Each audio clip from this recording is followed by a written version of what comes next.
Un lendemain de coup d'État et rien à signaler sur les artères de Bissau. Une circulation un peu plus calme que d'habitude, mais surtout des habitants désabusés. Comment se fait-il que d'autres pays évoluent et que nous continuons à nous battre? Pourquoi? À quoi cela va-t-il servir? Aucun bailleur n'acceptera d'investir dans un pays où il n'y a pas de paix. Sans compter les autres conséquences, j'ai peur que les études soient interrompues.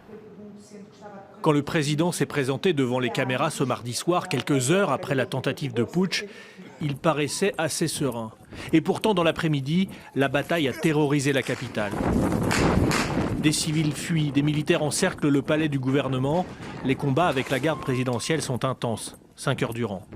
Des soldats loyalistes finissent par remporter la bataille. La radio d'État parle ce mercredi de 6 morts, 2 gardes présidentielles et 4 assaillants.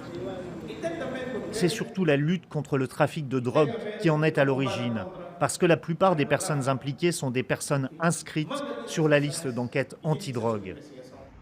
La Guinée-Bissau est connue pour être une plaque tournante du trafic de drogue. Le président pointe du doigt ses protagonistes sans que pour l'heure d'autres informations soient données. Nouvelle tentative de putsch, nouvelle réaction à l'ONU. Antonio Guterres finissait sa conférence de presse à New York quand la question lui fut posée. Pour nous, il est clair que les coups d'État sont inacceptables. Nous voyons une multiplication terrible de ces coups d'État et nous appelons fermement les soldats à revenir dans leurs casernes. La situation est suivie de près par la communauté internationale. CEDEAO, Union africaine font part de leur inquiétude après les putschs au Mali et au Burkina Faso.